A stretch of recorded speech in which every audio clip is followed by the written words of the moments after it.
அன்பர்கள் அனைவருக்கும் ஆத்ம வணக்கங்கள். இந்த பதிவு தமிழ் புத்தாண்டு பலன்கள் விசுவாவசு வருடத்தினுடைய பலன்களை 12 ராசிக்கு காணவிருக்கிறோம். தமிழ் மாதங்கள் மொத்தம் 60. அந்த வரிசையில் 39வது வருடமாக இந்த விசுவாவசு வருடம் வருது.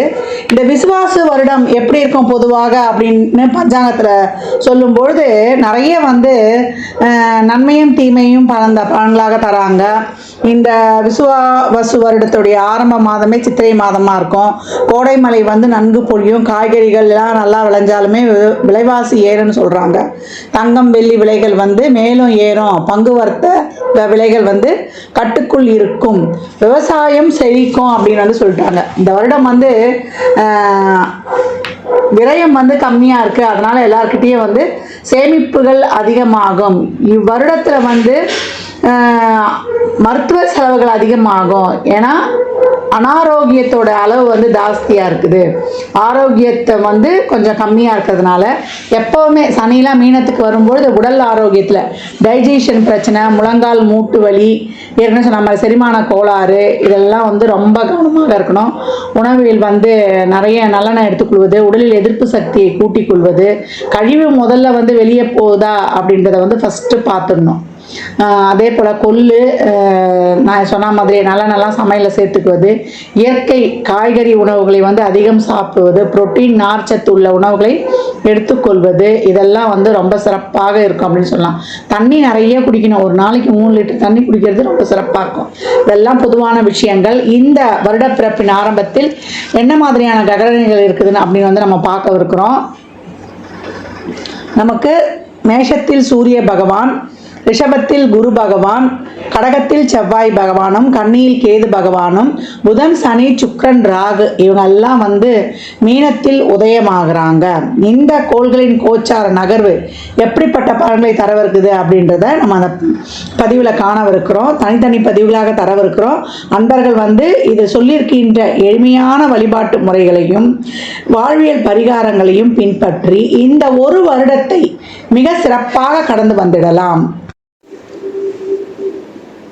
தனுசு ராசி தனுசு லக்னத்திற்கான பலன்களை காணவிருக்கிறோம். இந்த புத்தாண்டு எப்படிப்பட்ட பலன்களை அளிக்கவிருக்கு? விசுவாவசு வருடம் சனி பயிற்சியாகி நாளில் அஷ்டாஷ்டம சனியாக உருவெடுத்திருக்கிறாரு. அதுவே எங்களுக்கு ஒரு கலக்கமாக இருக்குது. இனிமே வரக்கூடிய காலகட்டங்களை எப்படி கடந்து வருவோம் அப்படி கேட்குறவங்களுக்கு அச்சம்லாம் எதுவே வேண்டாம். நியமனங்களையும் கொள்கைகளையும் ஒரு டைம் பாக்ஸ்குள்ளேயும் உங்களை நீங்கள் ஃபிக்ஸ் பண்ணி கொள்ளும் பொழுது தனுசு மிக சிறப்பான பலன்களை அடையும் அப்படின்னு சொல்லிடலாம். ஒரு இப்போ பயிற்சி ஆகிருக்கார் இல்லையா, மே மாதத்துக்கு அப்புறம் நீங்கள் வைகாசி மாதத்துல தான் நீங்கள் கொஞ்சம் வேகமாக ஸ்டெப் எடுக்கணும். உங்களுடைய உழைப்பு அதிகப்படுத்தணும். நேர விரையும், பொருள் விரையும், பண விரையும், உறவு விரையும், உடல் உறுப்பு விரையும், நம்ம என்ன சொல்கிறது, எல்லா விரயமும் ஓப்பன் ஆகிடுச்சு உங்களுக்கு. அப்போ இந்த காலகட்டம் என்ன பண்ணணும் அப்படின்னா, குடும்ப உறுப்பினர்களுடைய தேவை ஒன்றா பார்த்து பூர்த்தி செய்யணும். பலு உங்களுக்கு அதிகமாகும் அப்படின்னு சொல்லலாம். இந்த விரயத்தை எல்லாம் கட்டுப்படுத்தி வாழ்க்கையில் சிறப்பாக இருக்கிறதுக்கு உங்களுக்கு தொழிலில் உங்களுடைய செய்யும் தொழிலே தேவைன்னு உழைப்பை போடும்போது, ஒரு தடவைக்கு 2 தடவை நீங்கள் முயற்சி செய்து பண்ணும்போது, ஒரு சின்னதாக ஆரம்பிச்சிங்கன்னா கூட மிகப்பெரிய பூமாகி, அது பெண்களுக்கெல்லாம் அந்த காலகட்டம் மிகப்பெரிய ஒரு தொழில் முன்னேற்றம், பொருளாதார முன்னேற்றம் நிச்சயம் காணப்படும்னு சொல்லலாம். ஒரு அரசுத்துறையில் வேலை பார்க்குறோமா, ரொம்ப நாளாக பதவிக்கு எதிர்பார்க்குறோம், இல்லை வேலையை மாற்றிக்கலான்னு இருக்கிறோம், ஒரு வெளியூர் வேலைக்கு போகலான்றோம், கிடைக்குமா, இல்லை ஒரு பிஆர் கிடைக்குமா அப்படின்றவங்களுக்குலாம் கவலை கிடையாது. மே மாதத்துக்கு அப்புறம் வரக்கூடிய குரு உங்களுக்கு 7 10 நம்மளுக்கு 11/1ன்ற இதை அவ்வளோ அருமையாக பார்க்குறாரு அப்படின்னு சொல்லலாம். அப்போ இந்த காலகட்டம் உங்களுக்கு ஒரு நல்ல இந்த காலகட்டம் குரு 11, 1, 3 என்ற இடங்களை அருமையாக பார்க்குறாரு. நீண்ட காலமாக ரொம்ப முயற்சிக்கிறோமா, எந்த ஒரு காரியமும் நடக்கலை அப்படின்னு வருத்து வேதனைப்பட்டு கொண்டு இருக்கலாம். இந்த காலகட்டம் உங்கள் கர்மா குறைந்து உங்களுடைய பூர்வ புண்ணியம் அதிகரித்து அதன் மூலியம் உங்களுக்கு ஒரு நல்ல பாக்கியங்கள், ஒரு செல்வ வறுமை இதெல்லாம் கிடைக்கக்கூடிய அருமையான காலகட்டமாக இருக்குது அப்படின்னு சொல்லலாம். தனுசு ராசி லக்னக்காரர்கள் வந்து இது வரைக்கும் ஒரு தொழிலுக்காக கடன் வாங்கி மாட்டிக்கிட்டோம், அதே போல் ஒரு நோய்க்கு ரொம்ப கஷ்டப்படுறோம், ஒரு கடனை வாங்கி கடன் பிரச்சனை கழுத்தை நடிக்குதுமா அப்படின்றவங்களுக்கெல்லாம் குரு பார்வை வந்து உங்களுக்கு கடனை அழைத்து உங்களுடைய நோயை தீர்த்து உங்களுக்கு சஞ்சீவனியாக இருந்து உங்களுக்கு எல்லா வகையிலையும் உங்களுடைய சப்போர்ட்டும் கிடச்சி, இவர்கிட்ட ஒரு சப்போர்ட் கிடைச்சா நான் வாழ்க்கையில் முன்னுக்கு வந்துடலாம் அப்படின்னு சொல்லக்கூடியவரா நீங்கள். உங்களுக்கான சப்போர்ட் வந்து மிக சிறப்பாக காணப்படுது அப்படின்னு வந்து சொல்லலாம். வாழ்க்கையில் தொழில், திருமணம், வேலை வாய்ப்பு அனைத்து விதத்திலும் உங்களுக்கு வந்து ஒரு சிறப்பான முன்னேற்றம் இந்த இருக்குது அப்படின்னு வந்து சொல்லியாச்சு. தனுசு ராசி தனுசு லக்னக்காரர்களுக்கு இந்த காலகட்டம் வந்து மிகப்பெரிய ஒரு லைம்லைட்டில் தெரிவிங்க. அது உங்கள் செயல்பாடை பொறுத்து. இல்லை நான் வீட்டில் ஷைன் ஆகணும், இல்லை வெளில ஷைன் ஆகணும், என் கெரியரில் ஷைன் ஆகணும், என் துறையில் நான் மிகப்பெரிய சாதனை படைக்கணும் அப்படின்னு யாரெல்லாம் என்னென்ன வந்து ஒரு சாதனையை படைக்கணும் அப்படின்னு விரும்புகிறீங்களோ அவங்களுக்கெல்லாம் இந்த காலகட்டம் வந்து மிகப்பெரிய ஒரு ஏற்றங்களும் மாற்றங்களும் நிச்சயம் வாழ்க்கையில் உண்டு அப்படின்னு சொல்லலாம். கூட்டு தொழிலில் இருந்த பிரச்சனைகள், அதே போல் பார்ட்னர்ஷிப்பில் இருந்த பிரச்சனை, உறவுகளில் இருந்த பிரச்சனை எல்லாம் தீரும். நீண்ட நாட்களாக திருமணம் ஆகாதவர்களும் அந்த காலகட்டம் வந்து திருமணம் ஆகும்.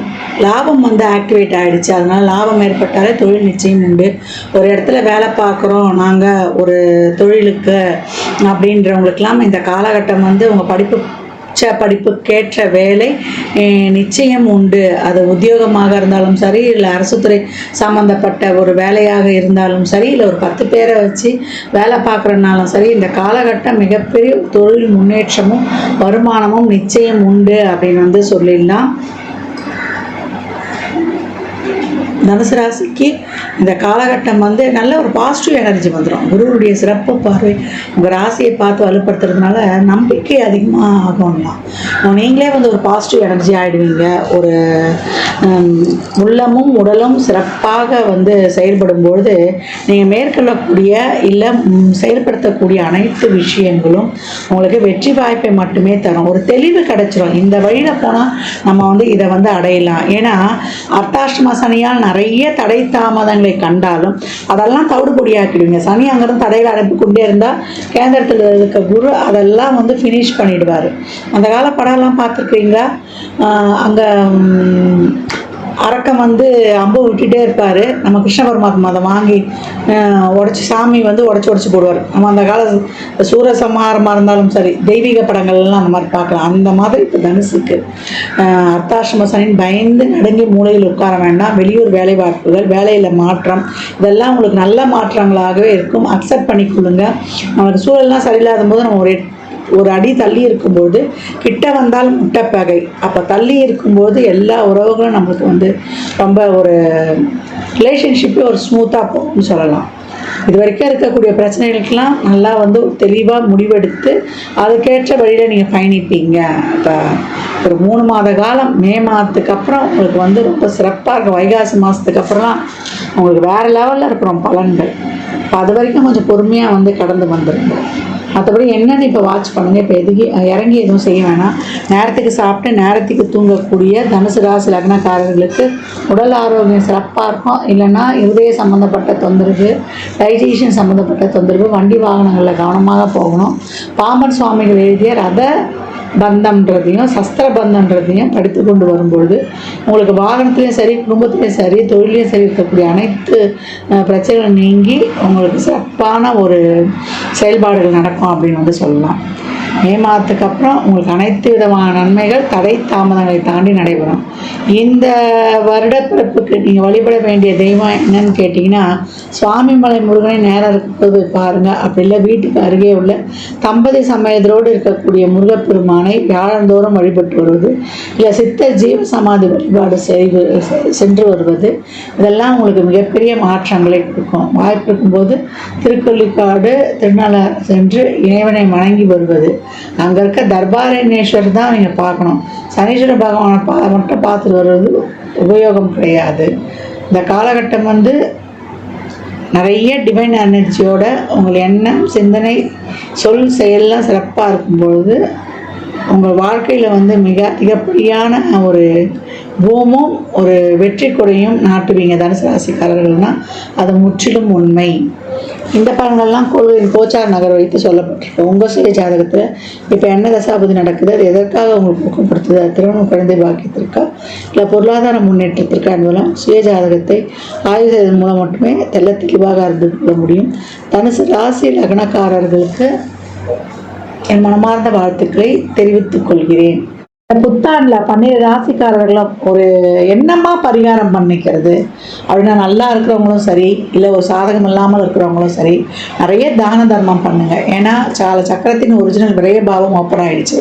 அந்த விரயம் உடல் விரயம், பொருள் விரயம், உறவுகள் விரயம், உறுப்புக்கள் விரயம், அதே போல் ஒரு பார்ட்னர்ஷிப்பு, அதே போல் நம்மளுடைய ஒரு ரிலேஷன்ஷிப்பு, எல்லா விதமான கால விரயம், அதே போல் நேர விரயம், நம்ம உடம்புல இருக்கிற சக்தி எனர்ஜி ஃபுல்லாக ட்ரெயின் ஆக போகுது.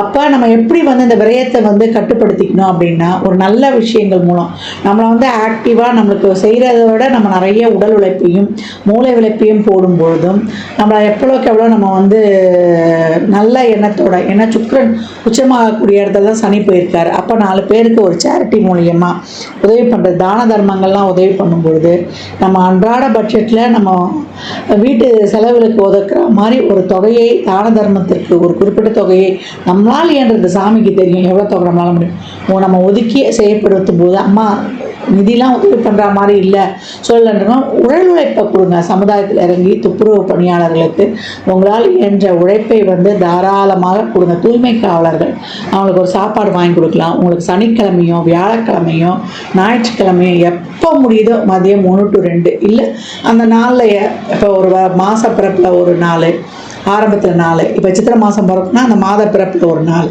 அந்த மாதிரி தான தர்ம காரியங்களை நம்ம மூளை ஃபிசிக்கலி, மென்டலி, எமோஷ்னலி, ஃபினான்ஷியலி, உடலாலும் நம்ம அறிவாலும் நம்ம ஒரு ஆதரவு, ஒரு ஆறுதல் சொல்கிறதுனாலும் ஒரு ஃபைனான்ஷியலாகவும் நம்ம சப்போர்ட் மற்றவங்களுக்கு கொடுக்கும் பொழுது நம்மளுக்கு இறைவன் நிறைய ஒரு அனுகிரகம் பண்ணுவார். அந்த மாதிரி ஒரு விரயங்களை நம்மளுக்கு ஏற்படுத்த மாட்டார் அப்படின்னு சொல்லலாம். மகிழ்வித்து மகிழும் பொழுது, கிராட்டிடியூட் இஸ் ஆட்டிடியூட், ஒவ்வொரு இதுக்கும் நன்றி சொல்லும் பொழுது நம்ம வாழ்க்கை சிறப்பாக இருக்கும். அன்பு எங்கே குறையுது, நன்றி உணர்வும் ஒரு பிரச்சனை, ஒரு உறவு நம்மளுக்கு வரல போது நம்மளுக்கு எந்த இடத்துல வீக் ஆகுறோம், அன்பும் நம்மளுடைய நன்றி உணர்வும் குறையும் போது தான் ஒரு இடத்துல பிரச்சனை உருவாகுது. எனக்கு யாரும் சரியில்லைன்னு சொல்லக்கூடாது, நம்மளுக்கு பீப்புள்ஸ்க்கு கிடையாது, அவங்களை பக்குவமாக கையாளக்கூடிய திறன் நம்மளுக்கு தான் இல்லை. அதனால் இந்த காலகட்டம் அனைவரையும் நேசிப்போம். நம்மளை மாதிரியே அடுத்த உயிரிலையும் நேசிக்கும் பொழுது நம்மளை சுற்றி ஒரு சிறப்பான பாசிட்டிவ் ஆரா கேடயமாக ஏற்பட்டு வாழ்நாளில் மிகப்பெரிய சாதனைகளையும் எந்த சூழலிலையும் எந்த காலத்திலையும் நம்ம பெறலாம். இந்த காலகட்டம் கோளறுப்பதிகம் தினமும் கேட்கணும். நவகிரகங்களை நண்பனாக்கி கொள்ள கந்தர் அலங்காரத்தில் இருக்கக்கூடிய 38வது பாடல், நாளென் செய்யும் வினைதான் செய்யும் என நாடி வந்த கோலென் செய்யும் கொடுங்கூற்று செய்யும் குமரேஸ்வரர் தாளும் சிலம்பும் சதங்கையும் தண்டையும் சண்முகம் தோளும் கடமும் எனக்கு முன்னே தோன்றினே என்று சொல்லக்கூடிய கந்தர் அலங்காரத்தில் வரக்கூடிய 38வது பாடலை தொடர்ந்து பாடு வரும்போது இந்த கிரக பயிற்சியும் எந்த கிரக பயிற்சி நடந்தாலும் 3 கிரக பயிற்சி இந்த வருடம் இருக்குது. என்ன அது சனி பயிற்சி, குரு பயிற்சி, ராகு கேது பயிற்சி. இந்த பயிற்சிகள் எல்லாம் திறம்பட கலந்து நம்மளுடைய வாழ்வை ரொம்ப ஒரு வளமான வாழ்வாக மாற்றிக்கொள்ளலாம். எந்த குரு பயிற்சியும் கண்டு நம்ம அஞ்ச வேண்டியதே இல்லை. ஏன்னா முருகனுக்குள்ளே தான் 12 ராசிகள், 9 நவகிரகங்கள், 108 நட்சத்திர பாதங்கள், 12 ராசிகள் இதெல்லாம் அடக்கம். அப்போ நம்ம வள்ளல் நம்ம கூட இருக்கும்போது நமக்கு எதுக்கு பயப்படணும்? அவன் நம்ம கையை பிடித்து நம்மளை வழிநடத்தி செல்வான். மற்றும் ஒரு சிறப்பான பதிவில் சந்திக்கும் வரை தங்களிடமிருந்து விடைபெற்றுக் கொள்வது ஆதித்ய சொர்ணலட்சுமி. மிக்க நன்றிகள். வாழ்க வளமுடன். நற்பவி நற்செழி இறையருளால் அனைத்தும் நிறைவாகட்டும். ஜாதகம் பார்க்க விரும்பும் அன்பர்கள் இந்த எண்ணிக்கு ஒரு மெசேஜ் செய்யுங்க. தங்களுக்கான விவரங்கள் அளிக்கப்படும். அப்பாயின்மெண்ட் பெற்றுக்கொள்ளலாம். ஜாதகம் சிறந்த முறையில் பார்த்து கணித்து தரப்படும். வாஸ்து பார்த்து தரப்படும். வாஸ்துப்படி வீடு கிட்ட பிளான்கள் போட்டு தரப்படும். சோமுகூர்த்த நாட்கள் குறித்து தரப்படும். உங்கள் இல்லங்களுக்கு விசேஷ நிகழ்ச்சிகளுக்கு சுபமுகூர்த்தங்கள் குறித்து கொள்ளலாம். எண்ணியல் படி பெயர் வைத்து தரப்படும். பிறந்த குழந்தைகளுக்கும் தொழிற்சாலை நிலையங்களுக்கும் சிறப்பான பெயரை அமைத்து உங்கள் வாழ்வை வளமாக்கிக் கொள்ளலாம். அவரவர் சேவைக்குண்டான கட்டணத்தை செலுத்தி சிறப்பான சேவைகளை பற்றி வாழ்வை வளமாக்கிக் கொள்வதற்கு இது ஒரு அற்புதமான வாய்ப்பு.